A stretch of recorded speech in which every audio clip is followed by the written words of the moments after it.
साबिक़ वज़ीर-ए-आज़म इमरान खान साहब की जानिब से आज ये कॉल दी गई है कि मेरे सिग्नल का इंतज़ार किया जाए, जेल भरो तहरीक का आगाज़ किया जाएगा। सियासी कशीदगी में मज़ीद इजाफा होने जा रहा है। मेरा ख्याल है कि ये जेल भरो तहरीक का तो नहीं कोई फिलहाल जो मेरी बात हुई है। अच्छा। हाँ, ऑफ द रिकॉर्ड बात हुई है। जेल भरो तहरीक का तो कोई सिलसिला नहीं है इस वक्त, और उसकी वजह यह है कि मुल्क के मामलात बिल्कुल मुख्तलिफ हैं। अच्छा, जेल भरो तहरीक तो फिर ये है कि ज़मानत भी, और बड़ी आज ये शेख रशीद साहब को जो कराची या सिंध नहीं भेजा गया और उनको डयाला भेजा गया और उनकी ज़मानत उम्मीद है कि हो जाएगी, या देखते हैं अदालतें क्या फ़ैसला करती हैं। तो वो तो जाहिर है कि फिर ज़मानत अगर अप्लाई हो रही है और रिहाइयाँ हो रही हैं तो फिर वो उसमें फिर जेल भरो तो नहीं है ना, तो वो तो फिर ज़मानतों की ज़रूरत नहीं है। तो ये कोई स्ट्रेटजी मेरे ख्याल से नहीं है ऐसे सच। इमरान खान साहब ने बात की है, लेकिन मेरी जो ऑफ द रिकॉर्ड बात हुई उनकी तहरीक इंसाफ के काबरीन से, तो उन्होंने कहा कि ये नहीं है, ऐसे ही है बात। क्योंकि जाहिर है कि इस वक्त तो ज़मानतें हैं और इसमें तो खान साहब की तरफ से जा रही हैं सारी चीज़ें, ज़मानतें, और ये तो अदालती निज़ाम सारा, तो अभी कोई ऐसा कुछ भी नहीं है कि जेल भरो तहरीक वाला सिलसिला। एक बात। दूसरी जो बात है, और उससे कोई मसाइल का हल भी नहीं होगा मुल्क में। दूसरी जो बात है वो ये है कि जो अहम इश्यूज़ हैं मुल्क के, उनमें 3-4 चीज़ें हैं, और वही चीज़ें जो हैं वो मुल्क को आगे लेके चल सकती हैं। एक तो ये है कि गवर्नेंस का सिस्टम, जो कि बिल्कुल, जिसका सत्यानाश है इस वक्त, बिल्कुल बेड़ा गर्क है, और उसके नतीजे में फिर उसके अंडे बच्चे जन्म लेते हैं। आपकी खारजा पॉलिसी ख़राब होती है, आपके अदारे जो हैं उनमें करप्शन का सिलसिला बढ़ता है। आपके जो मुंतखब अराकीन हैं वो अपनी राहों से भटक जाते हैं, किसी और तरफ निकल जाते हैं वो। और तमाम अदारों की बात यहाँ पे हो रही है, तमाम अदारे।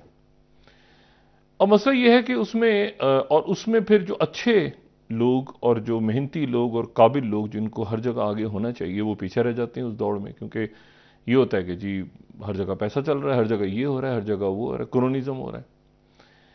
तो ये इश्यूज़ हैं, और उसके नतीजे में एक तरह से तो हम IMF को बुरा भला भी कह रहे हैं, लेकिन IMF यहाँ पे बैठ के हमें कुछ सबक भी सिखा रहा है। एक सबक तो ये सिखा रहा है कि ये पता होना चाहिए, हम सबको पता ही है कि ये IMF जो है ये और वर्ल्ड बैंक, इन्होंने जन्म कब लिया था, तफसील से बात कर चुके हैं। सेकेंड वर्ल्ड वॉर के बाद जन्म लिया। ये बिल्कुल मदद करता है दुनिया की, लेकिन उसके बाद ये एक शैतानी चक्कर तो है।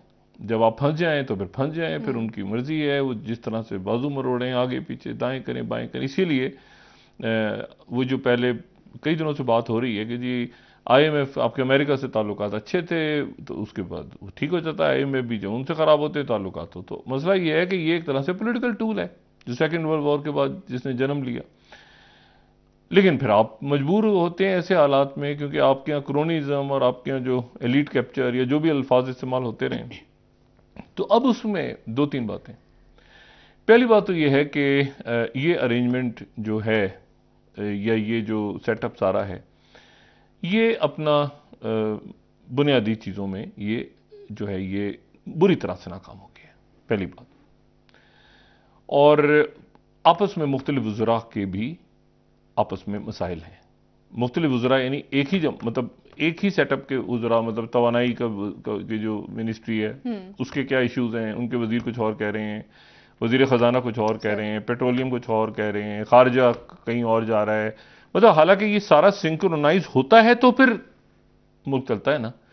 एक डिपार्टमेंट दाखिला का है, एक डिपार्टमेंट इसका है, एक उसका है, वो आपस में किसी किस्म की कोई कोऑर्डिनेशन नहीं है। ठीक है, मतलब अगर मुल्क में पेट्रोलियम ख़त्म हो रहा है तो उसका ख़जाना को नहीं पता, वजारत ख़जाना कुछ और कह रही है, पेट्रोलियम के अफसरान कुछ और कह रहे हैं, वो उधर टैक्सेशन किसने करनी है, FBR कहीं। एक अदारा तो बिल्कुल गायब है, वो अदारा पता नहीं है भी या नहीं है, और उसका नाम है स्टेट बैंक ऑफ पाकिस्तान। मतलब मुझे नहीं पता कि स्टेट ऑफ पाकिस्तान के गवर्नर कौन है, मतलब क्या उनका रोल है इन दिनों में, कहाँ पे वो हैं, उनकी क्या रिकमेंडेशंस हैं, क्या वो डॉलर रुपए को क्या करना है स्टेट बैंक ने।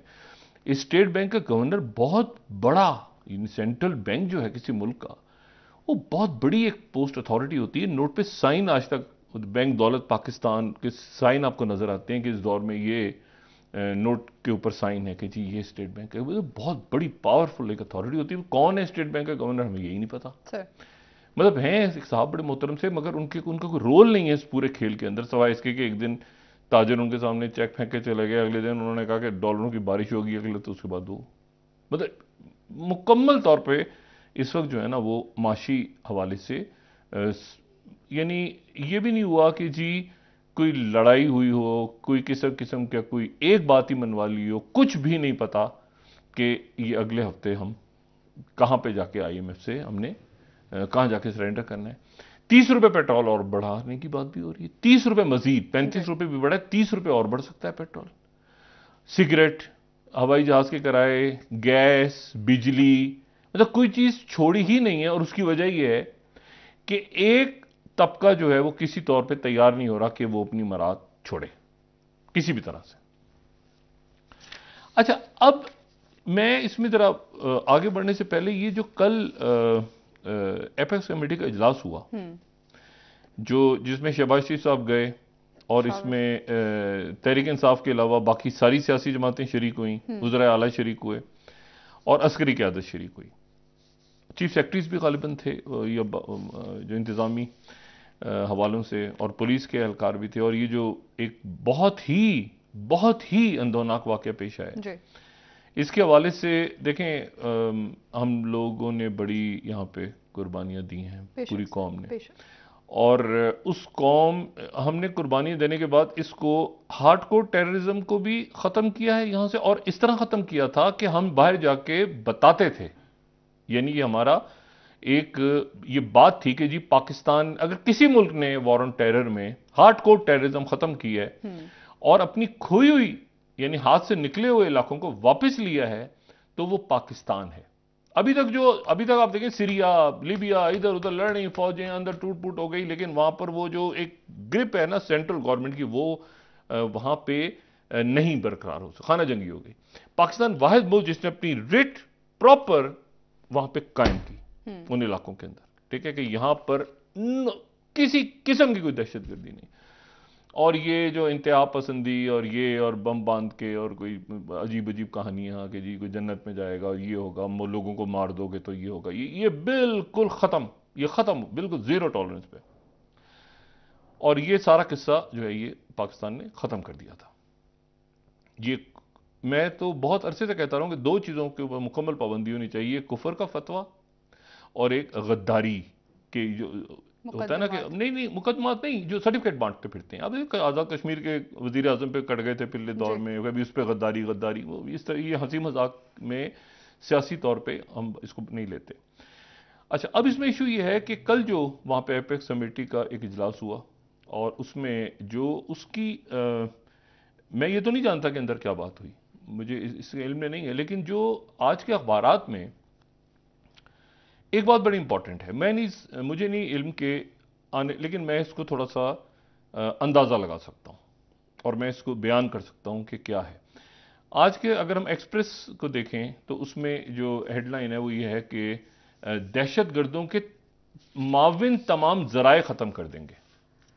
अच्छा, इसी तरह से दुनिया अखबार को हम देखें तो वहां पर भी यह है कि दहशत गर्दी के हम जराए खत्म कर देंगे। जंग में भी ऐसी खबर है, जराए खत्म। अच्छा, अब ये दहशत गर्दी के जराए क्या चीज है, ये बड़ी इंपॉर्टेंट बात है। मैं चाहूंगा कि इसको 2 मिनट हम जरा देखें कि ये क्या है। देखें, होता यह है कि मिसाल के तौर पे यानी जिसको हम कहते हैं ना टेरर फाइनेंसिंग, इससे वो लफ्ज निकला था इकोनॉमिक टेररिज्म, माशी दहशत गर्दी।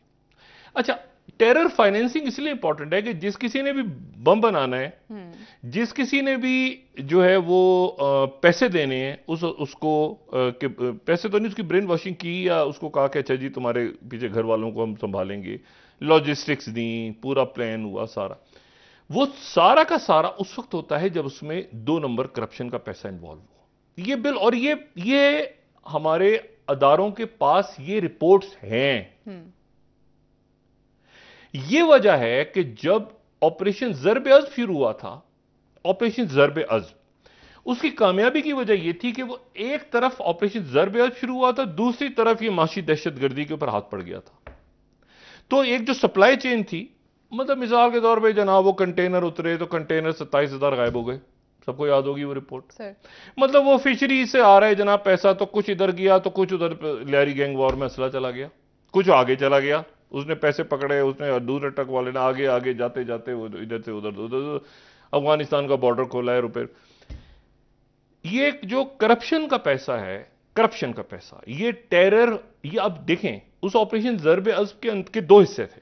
एक हिस्सा ये था कि जो इकोनॉमिक टेररिज्म के ऊपर हो रहा था, और एक वो था जो टेररिज्म के ऊपर हो रहा था। लेकिन टेरर, उसकी कामयाबी की क्या वजह थी? उसकी कामयाबी की वजह ये थी कि ये बाकायदा ये शवाहिद मिल गए थे, शवाहिद मिल गए थे और आज भी मौजूद हैं कि फिशरी से उधर चला गया, लेयरी शुरू हो गई, उधर से उधर पैसा चला गया, उधर से उधर पहुंच गया किसी जगह। ये जरूरी नहीं कि ऊपर बैठी हुई जो शख्सियात है वो उनको पता हो कि हमारा पैसा नीचे से टेररिज्म इस्तेमाल हो रहा है, लेकिन वो इस्तेमाल हो रहा होता है।